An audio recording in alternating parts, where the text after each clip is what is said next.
G'day and welcome back, Thunder fans, NBA lovers, subscribers. Today we're here to talk about Suns versus Thunder, West first round, Game 3 in Phoenix, and what a performance we had from the reigning league MVP, about to be back-to-back MVP, SGA. He was a cerebral, controlled assassin for 3/4 of this match, and then the end of it, he was a raging bull, fireball, who caught fire and got really pumped up, angry, and just decided to assert his will to destroy the Suns at the end of that match. Look, I'll go from start to finish. Epic contest match. Suns started super duper well. I think they had roughly 6 to 8 point lead. Called a timeout, wasn't a big deal. We went an 8-0 run. They kind of responded as well. And we were up by end of the first quarter. I think we were up 6 or 7. We had control of the match. Had a couple of 8-0 runs in that first quarter. They made a couple of runs too. Had control the first quarter. Just SGA didn't miss anything. He was he 6 or 6 initially. Just an excellent for general match. Everyone played well. It's a very consistent effort across the board. Chet was a little quiet. Came up with a couple of big shots in the fourth, which SGA kind of liked from the bench. But yeah, second quarter we kind of asserted some dominance. What were we up? I think at halftime we're up 9. Suns made a little bit of a push at the start of the third. I think they got it to within maybe 4 or 5, and then we kind of got it. We pushed back to 10, and it kind of hovered around 9, between 9 and 12 for most of the third, I believe. And started the fourth. Then we started to put the foot down, and there was no real there wasn't real much of a fight back from the Suns. So start to finish, we kind of controlled it. They did start really, really well. A few things I'll point out and in succession. So McCain came on in the second quarter and he had a little bit of a burst. Or was it? Yeah, I think it was the second, start of the second or end of the first. Actually, my memory now fades. I think it was the start of the second. He had a bit of a burst, got a couple of quick shots up, did take a few shots, but he's obviously green lit to do that and just to keep the offense ticking over. I think he only had 7 points, but he was effective, and it makes us more dynamic. We just got so many scorers. Jay Will hit a couple threes. He had a sick layup, just a beautiful kind of one-hand scoop off a drive. He had 6 or 7 points. Ajay Mitchell, I believe, had 15. What do we have? Ihart had about 9. Wallace had 6. It was a very even spread. Obviously, SJ went ballistic and drops the playoff career high 42. Shoots 15 of 18 from the field. And he went 11 from 12 from the foul line. Now, all you guys out there talking about this, foul merchant rubbish, and go back and check every single one of those fouls. He was hacked, he was butchered, he was pushed, he was from every single angle. Not one of those foul calls that SGA drew was even in question. It's quite ridiculous. And you look at Devin Booker complaining about some of those calls, man. He's got you lose all credibility, right, when you do that, because it's quite ridiculous. Let's go back to Devin Booker. He was just pedestrian, man. What did he score? I don't even remember exactly what he scored, but he took 15 shots or something, and he just watched on by. You're down 0-2. There's no more desperate situation than this. You're at home. You got the crowd dying for you to just take some shots, man. And he was just pedestrian and timid. And he just not good enough. And he started out the gates really well. What did he have? He had 7 points. Must have had 7 points in the first 5 minutes. An easy run out dunk, a triple. He started really, really well. But then he just faded. And, credit to our defense. We've just got denying defenders, one-on-one, all-NBA defenders that just keep coming at you with Kayson, Wallace. It's ridiculous. Caruso, just unbelievable perimeter defense. It will wear you down, and it obviously has worn him down. But he needed to, even commentators are saying, look, I need this guy to take some shots. Even if they're bad shots, he's got to get some shots up, and he didn't. And he just watched, especially in the late third and fourth quarter, he watched SGA just flex his muscles, he stole it from him, he dunked it. He just made a mockery of him, and he just looked at him and laughed, pretty much, SGA. And Booker was just hopeless to resist. And I'm putting it back down to being Kevin Durant's teammate over the last couple of years. It's not good, man. He did not help Booker's attitude. Booker used to be a hard-nosed, hard worker. He'd be scrapping for 7 boards, 7 assists. He was not a triple-double machine, but he was a very overall player. He'd be doing a lot on the court as well as scoring bigger numbers than he's scoring now. I reckon he's regressed quite big time. And the aggression, the the urgency in his game isn't there. And if there isn't a reason to be more urgent than being down 0-2 in a playoff hole, well, what can you do? I mean, you got bloody Dylan Brooks on your team. Look, all credit to him, man. He's not the most gifted scorer, but he's a bloody passionate player. Some of his antics I don't agree with. He's a bit over the top. But look, you can't fault his his aggression, his mindset, his attitude. He's just trying to get his whole team, give his whole team an edge, give himself an edge. He plays like a savage lunatic, and that's a good thing. I mean, look, opposition players hate him. I don't hate him. Some of his antics I find are a little bit over the top, but look, man, what he brings, he's not the most gifted or talented player out there, but he's one of the hardest working ones, and he's just got that mindset. He's not going to back down anyone. He had a grand game, man. He shot well. He had over 30. He wasn't backing down anyone. Like, that's what he needs. I'm surprised that attitude has not been instilled in Booker, man. Booker's just got too much Durant in him, man, after this bloody, that tandem, that backcourt tandem they had, but I'm surprised he hasn't rubbed off on Booker, because Booker needs a bit of Brooks's aggro and fight. He just doesn't have it. It's disappointing. Anyway, not for me. I'm not that disappointed by it, because I'm happy to be up 3-0. That's definitely bought us quite a bit of a get better J-Dub time. You know what I'm saying? Like I said in my previous video, there's no chance J-Dub was playing this series. He's definitely not playing this series. I don't see him playing in the second round. Definitely not the first, probably home and home, first 4 games. I don't think we're going to see J-Dub, but who knows? That's probably still 2 weeks away. That's at least a week away. The start of that series, we could get 2 sweeps, man. We could be sweeping. The Lakers could be sweeping, and that series might start a little early. But I've got it in my head that Durant surely will play in Game 4, and surely the Rockets are going to win a game. Surely the Lakers aren't going to sweep them. I reckon Reeves will be back for that game. Sorry, I've just jumped off the Thunder. We'll go back to the Thunder now quickly. Look, the Thunder are up 3-0. They're going to finish this in Game 4. The Suns' will is crushed. I can't see any reason for the Thunder to not bloody go for the knockout blow. You saw the edge SJ had in the 4th today. He looked really brutally ready to assassinate anyone in his path. The steal he got, the other one when someone stole it, he just took it for that layup. He just went nuts. He was so hungry and angry, and he's pumped, man. He wants that rest. I think he knows, full well that rest is going to be good, and that time is going to be good for getting J-Dub. He needs J-Dub in that backcourt next to him, man, if they want to win a title. He knows that. So he needs to put the Suns away. The Thunder need to put the Suns away. They did just about everything possible today. The Suns threw their pretty big hit. Jalen Green had a pretty decent game. Didn't shoot fantastically well, but he had a pretty effective scoring game. And you can't fault them. All 3 of their top scorers, just Booker was kind of a bit off. Just the aggression-wise, he didn't shoot enough. But that was the Suns, one of their best punches, and we still handle them relatively comfortably. They made a couple of runs. They're not a terrible team. They made the playoffs. Make the NBA playoffs if you're a crap team. So they put up a bit of a fight, but ultimately, man, this is a 1 versus 8, and even though we're missing a second best player, it's still a clear 1 versus 8 matchup here, and they are no match, especially depth, superstar, everything. They're just no match for us. So they were never going to get anywhere near a 4-2 kind of loss. It was always going to be a sweep or a 4-1. I'm hoping for a sweep. I'd love to put this bad boy away a couple of days and say goodbye, but let's see what happens. All right, so that's it. Thunder are going to put this away in 4 via me. J-Dub's getting healthy. Hopefully he'll probably start some one-on-one stuff and some on-court stuff probably in the next few days. And I can see him back for midway through that second round, unless we've got a handy lead in that and not necessary.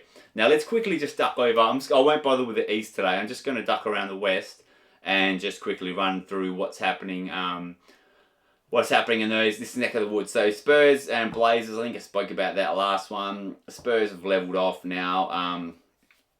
They've come back. They're 2-1 up. Sorry, not leveled off. They're 2-1 up. I don't see Wemby playing in Game 4. And I don't see the Blazers pushing, probably getting another win in that series. I'm seeing that 4-1. Worst case is 4-2. But Spurs are putting them away. And I see Wemby being 100% for round 2. That's not going to be a problem. Now let's look at the Thunder's next opposition, Rockets and Lakers. Lakers up 3-0. I spoke about the end of that Game 3 already. The Rockets, I don't know how they tossed that away, but they did. Game 4 tomorrow. Surely the Rockets are going to put up a fight. I'm not a Durant fan, obviously. Most Thunder fans aren't anymore, but I want him to bloody play and put up a fight, for crying out loud. You can't go down like this. The Rockets threw away and gave up, Green and Dylan Brooks for you. 2 seed last year. They brought you in because they needed some veteran leadership. to go to the next level in the playoffs. And you're not even there, man. The game you played, you were a turnover machine. I know you've got a little bit of injury worries yourself, but you've not done the right. You've not helped that franchise in the slightest. If it's a sweep, man, it's pathetic. Anyway, I want Durant to play, and not just because I want the next series extended. I just want Durant to do something. Come on, man. He is an all-time scorer, all-time, probably top 10 to 15 all-time player he's going to end up being. I don't know if I love him. I don't love him. I do know I don't love him, sorry. But, he needs to stand up. Come on. Anyway, I see the Lakers putting that one away 4-1, I think. But you never know. I do think Austin Reeves will be back. Surely the Suns, they're not coming back to win the series, the Rockets, but they may very well pinch like the next game 4, and they might steal one on the road and push it to 6 or 7. Maybe if they get a wriggle on, but I see that going probably 4-1. Surely the Rockets are going to win one game. So I'd say we're going to be playing Lakers. Austin Reeves will be in our lineup. I don't know what's going on with Luka. It's nothing on Luka. They've kept that very, very quiet.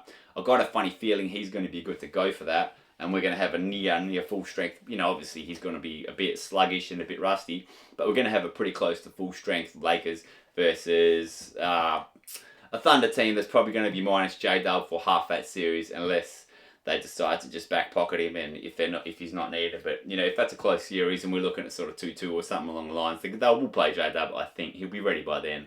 But anyway, let's see what happens. And then the final Western Conference first round matchup, man, that's insanity, man. I just finished watching Game 4 now. T-Wolves up 3-1. Unbelievable what's going on there. So Dante DiVincenzo's gone down and he's tore his Achilles, so he's gone for the playoffs. He's going to miss most of next season. That's horrible, man, for Dante. He's a solid player, a solid starter, so he's gone for the season. Anthony Edwards has gone down with a hyperextended knee. He saw him land. He was going to challenge. I watched that game. It was a great game. He went and landed for trying to block a shot, and his knee kind of hyperextended the wrong way. He didn't come back on. That was the second quarter, I think he went down. So I don't know what the go with him, but they're up 3-1. They might decide to give him game 5 off. That team's not gonna fold either on the road. They still got a chance to win without him. They won today. They rode some serious emotion. That was a crazy game. Their bench player, man, 43 off the bench. I can't even pronounce his name, and I'm not even gonna pretend to know how to. 43 off the bench, man. That's ridiculous. Anyway, I don't know what's going on with Anthony Edwards. I don't think it was serious. That guy seems to me like an elastic band. He doesn't really take a major injury. He just takes some wicked hits. He flies so high, he lands, and he doesn't seem to get any serious damage. So I don't know how long that's going to last for, but I hope he's right. I want to see him nice and fit and healthy to take on Wemby in the next round. But I'm not writing off the Nuggets on this one. So look, I said you got 3-1 lead for the T-Wolves, right? But you're down a starter in Dante. You might be down an Edwards game, a game or two, and then let's go game 5. Nuggets at home. Nuggets are surely going to win the next game at home. Short-handed T-Wolves team on the road. I'm going to go Nuggets there to bounce back. They got too much pride, too much experience, too much championship mentality to throw this series away, go down 4-1 and out you go. They're going to win that next game. And that's going to put a ton of pressure on the T-Wolves going back for a game 6. So I'm not saying the Wolves are through. They're very obviously favoured now with the 3-1 lead, but they're short-handed. If Ants is more serious than we all know, we could be in for a 7-gamer, but who knows, man. Anyway, all I know is I think the Spurs are going to be getting through pretty soon. That's going to be a 4-1, I think. And I think that one may go a little bit longer. And I just hope that Ant's okay for that second round series if he gets through. If he doesn't, if the Nuggets happen to somehow pull this through, they're still pretty healthy. Gordon looks like he's in a bit of a cloud. He went off, came back, finished the game, but he doesn't look himself 100%. So he might be one to keep an eye on too. He went down last season in the playoffs, and that really hurt them in that 7-game series against the Thunder. So. Keep an eye on Gordon. He's a high flyer. He's a big boy. He had hamstring issues last playoffs, I believe. Keep an eye on him, man, because he's a big key to their performance as well. So time will tell what's going to happen in there. It's very exciting. The first rounds had a lot more crazy things. And one more thing to note, there was a bit of a brawl right at the end of that. I think it was Jaden McDaniels went for they'd already won it. The T-Wolves have won. There was only a couple of seconds left, and he went and laid it up, and Joker went up to him. The unwritten rule of you're not supposed to score, you're supposed to run the clock out. Joker went up and pushed him, and then a big brouhaha broke out in front of the bench, and a lot of people got involved. It's hard to tell. There'll be a lot of video reviewing of that scuffle and incident and who came off the bench and all that kind of stuff. So you may very well be looking at some suspensions for game 5 there, which could also shorten some benches there. I don't know exactly. I don't know anyone who really had a good look at that, and it's very hard to tell who was at fault. I don't think Joker or McDaniels are going to have any problems, but it's always the people that come off the bench to join one of those fracases. And that was a tough one because it was right on the bench. So who knows what's going to happen there. Just one to watch out for. You might have a suspension or two, which always sucks. We've seen some key suspensions in the past have cost some teams big time in the playoffs. So let's hope we get no suspensions. Everyone's ready to rock. And hopefully Ant's okay too, because you want to see a grandstand finish in that series. But yeah, this first round has been phenomenal to watch. We'll talk about the East another time. So there was no real surprises today. Actually, Orlando's got a 2-1 lead over the Pistons. That's a bit of a lot of a surprise. That's an 8v1 seed. Pistons are young, maybe that's expected, but look, it is what it is. I'll quickly just go through the scores. Raptors came back, so Raptors are down 2-1 with game 4 at home. They could be looking to extend that. You've got Knicks and Hawks. That's 2-2, baby. That could be going 7, man. That's an interesting one. And the Boston Celtics, they're back up. They're back ahead on that one. Embiid, they said, just wasn't ready to play in game 3, so I don't know. Is he ready for game 4? He's just started strength and conditioning after coming back from an appendix surgery. Is he back for game 4? Is that a risk? Probably. They go down 3-1. You're saying see you later, I believe, the Sixers. So you kind of have to roll the dice, but that's a bloody it's a bloody surgery. Yeah, you don't want to muck around with that. So I don't know what's going on there. Time will tell. First round has been a crazy, man. Thankfully for the Thunder, it's gone pretty much according to plan. Obviously the J-Dub injury, not what anyone wanted to see, but considering it was a hamstring injury, a grade 1 strain or micro tear, whatever it may be. That's pretty good, man. It's probably 2-week injury. Shouldn't affect him time-wise too much in the playoffs, and we're well geared for it. We're the deepest team in the NBA by far. We're well geared to go without him. So that was not expected or obviously a great thing to happen, but results-wise, it's all going well for the Thunder. Teams around them, who knows? I'm going to worry about us. Try not to worry. I stress over the playoffs. I didn't get a lot of sleep. I love this Thunder team. I love the NBA. I've been a diehard fan since 30-odd years, 35 years. Sean Kemp got me into it as a Sonic.